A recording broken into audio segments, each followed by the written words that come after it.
हम में से ज्यादातर लोग गरीब इसलिए नहीं हैं क्योंकि हमारे पास पैसे नहीं है, बल्कि हम सोचते ही एक गरीब और असहाय की तरह हैं। हम में से ज्यादातर इस ख्याल में है कि वो जितना ज्यादा मेहनत करेंगे, जितना ज्यादा पसीना बहाएंगे, उनके पास उतना अधिक पैसा आएगा।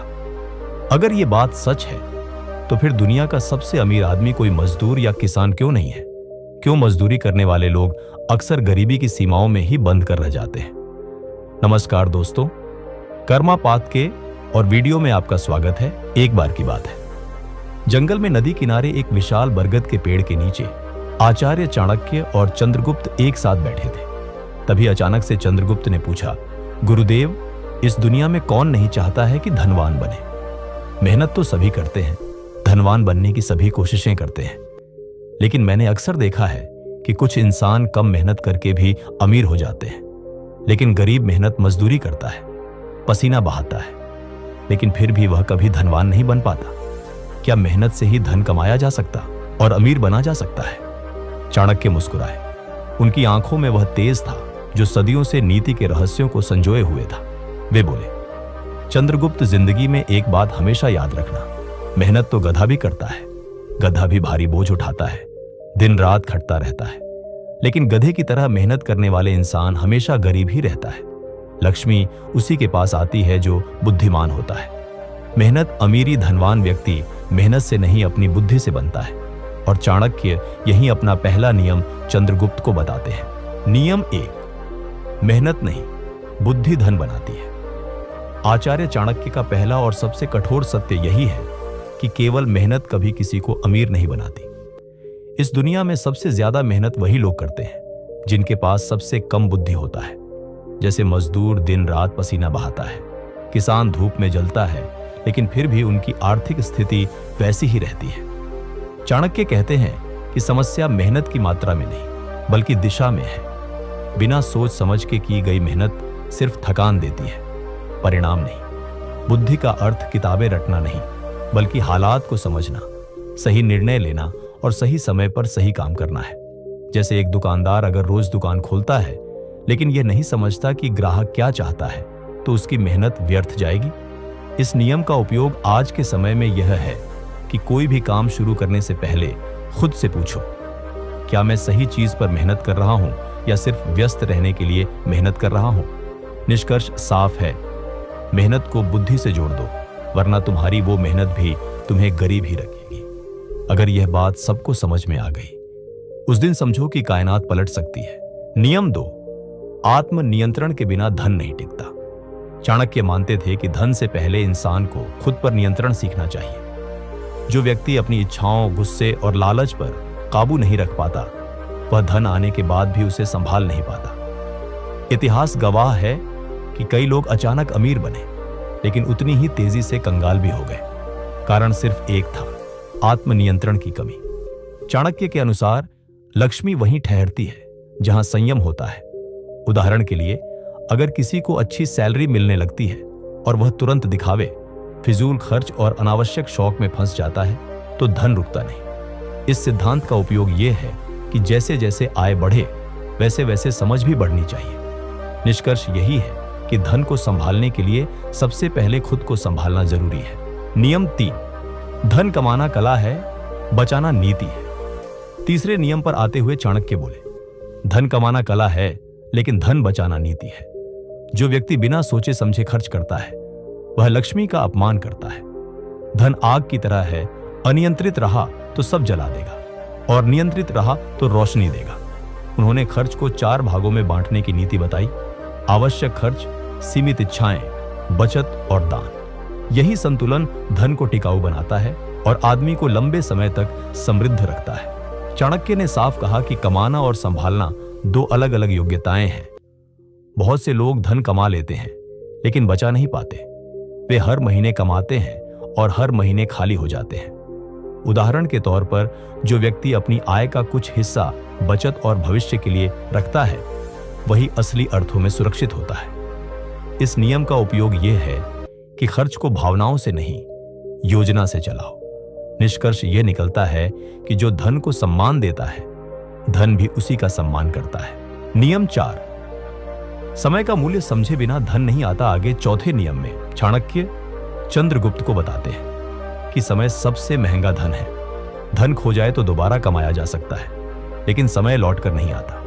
अमीर और गरीब दोनों के पास दिन में 24 घंटे होते हैं, फर्क सिर्फ इस्तेमाल का है। गरीब समय शिकायतों, नकारात्मक सोच और व्यर्थ की बातों में गंवा देता है। अमीर उसी समय को सीखने, योजना बनाने और काम करने में लगाता है। उदाहरण के लिए, जो व्यक्ति खाली समय में स्किल सीखता है वही आगे चलकर अवसरों को पकड़ पाता है। इस सिद्धांत का उपयोग यह है कि हर दिन खुद से पूछो, आज मैंने अपना समय किस चीज में लगाया। निष्कर्ष साफ है, जो समय को मारता है, समय उसे आर्थिक रूप से मार देता है। नियम 5, ज्ञान ही सबसे सुरक्षित निवेश है। चाणक्य कहते हैं कि सोना छीना जा सकता है, जमीन छीन सकती है, लेकिन ज्ञान कोई नहीं छीन सकता। इसलिए बुद्धि और ज्ञान में किया गया निवेश सबसे सुरक्षित होता है। जो व्यक्ति सीखना बंद कर देता है वह वहीं रुक जाता है।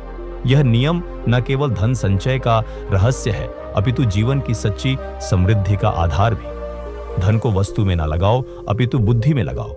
ज्ञान की वृद्धि ही धन को आकर्षित करती है। हे राजकुमार, बुद्धि निवेश धन का मूल स्रोत है, क्योंकि जो बुद्धिमान है वह अवसरों को पहचानता है, जोखिमों से बचता है और निर्णयों से विजय होता है। प्राचीन ग्रंथों में विद्या परमम धनम कहा गया। विद्या ही परम धन है। यह कथन उपनिषदों से लिया गया है, जहां विद्या को अटल धन माना गया है, जो न चोरी जाता है न नष्ट होता है। जैसे एक व्यापारी जो केवल सोना खरीदता है वह जोखिम में पड़ता है, किंतु जो बुद्धि के बल पर बाजार को समझ लेता है वो कम जोखिम के साथ सही निर्णय लेता है। किसी भी राज्य में बुद्धिमान सलाहकार धन बढ़ाते हैं। एक सलाहकार जो अर्थव्यवस्था समझता है, करों को सही लगाता है। पंचम निष्कर्ष, बुद्धि को अपना धन बनाओ। बुद्धि को अपना धन बनाओ। यह वाक्य मात्र एक सलाह नहीं, अपितु एक मंत्र है जो प्राचीन काल से लेकर आधुनिक युग तक हर सफल पुरुष का मूल आधार रहा है। नियम 6, अवसर वही देखता है जो सतर्क रहता है। चाणक्य मानते थे कि अवसर कभी शोर मचाकर नहीं आते, वे साधारण रूप में आते हैं और चुपचाप निकल जाते हैं। जो सजग होता है वही उन्हें पहचानता है। हे चंद्रगुप्त, मेरे प्रिय शिष्य, अब हम छठे नियम पर पहुंच चुके हैं, जो अवसरों की चेतना का आह्वान करता है। यह नियम धन प्राप्ति का कुंजी है, जो सतर्कता सिखाता है। अवसर को देखो, पहचानो और पकड़ो। जो अवसरों को भुनाता है वही लक्ष्मी का स्वामी बनता है। अवसर पहचान की अवधारणा वेदों से उपजी है। ऋग्वेद में समय को एक पशु के रूप में वर्णित किया गया है, जो चंचल और पकड़ने योग्य है। काल पशु अर्थात समय एक पशु है जिसे पकड़ना पड़ता है, अन्यथा वह फिसल जाता है। यह सूक्ति हमें सिखाती है कि अवसर क्षणिक है। उदाहरण के लिए, किसी नए ट्रेंड को समय रहते समझ लेने वाला व्यक्ति आगे निकल जाता है, जबकि बाकी लोग बाद में पछताते हैं। इस सिद्धांत का उपयोग यह है कि आंखें और दिमाग खुले रखो। निष्कर्ष यही है कि अवसर सबके पास आते हैं, लेकिन पकड़ वही पाता है जो तैयार होता है। नियम 7, धन को फैलाओ, एक जगह मत बांधो। चाणक्य ने अंतिम और बेहद व्यावहारिक नीति दी। धन को एक ही स्रोत या जगह पर मत रखो। अगर एक रास्ता बंद हो जाए तो दूसरा खुला रहना चाहिए। आचार्य चाणक्य कहते हैं, हे चंद्रगुप्त, मेरे प्रिय शिष्य, अब हम 7वें नियम पर पहुंच चुके हैं, जो धन संरक्षण की सूक्ष्म कला का रहस्य उजागर करता है। यह नियम कमाई की चमक से परे जाकर धन की स्थिरता पर जोर देता है, क्योंकि कमाना सरल है किंतु संभालना चातुर्य की मांग करता है। धन रोकने की कला अपनाओ। हे राजकुमार, यह कला विविध में निहित है। एक स्थान पर ना रखो, अपितु बहुधा स्रोतों में बांटो, ताकि एक की हानि से सब नष्ट ना हो। प्राचीन अर्थशास्त्र में संरक्षण वृद्धि का आधार है। कौटिल्य अर्थशास्त्र में मैंने स्वयं वर्णन किया है कि धनम रक्षित विविधन पथेन, धन को विविध मार्गों से संरक्षित करो, क्योंकि एक ही द्वार से आग लग जाए तो सब जल जाता है। आओ हम इसकी साहित्यिक और सैद्धांतिक पृष्ठभूमि से लेकर व्यावहारिक उपायों तक गहनता से चर्चा करें। मैं इसे एक राज्य सभापति के भाषण की भांति विस्तार पूर्वक समझाऊंगा, ताकि तुम्हारा हृदय और बुद्धि दोनों इसमें रमा जाए और तुम राज्य संचालन में इस कला के स्वामी बन जाओ। चाणक्य ने निष्कर्ष में कहा, चंद्रगुप्त, गरीबी बाहर नहीं होती, गरीबी सोच में होती है। अगर तुम्हारी बुद्धि सही दिशा में है तो तुम कभी गरीब नहीं रह सकते। धन लक्ष्य नहीं है, परिणाम है। और यही चाणक्य नीति का सार है। गरीब की तरह मत रहो, बुद्धिमान की तरह सोचो। और ऐसे ही इंफॉर्मेटिव वीडियो के लिए कर्मा माइंड को सब्सक्राइब करना ना भूलें।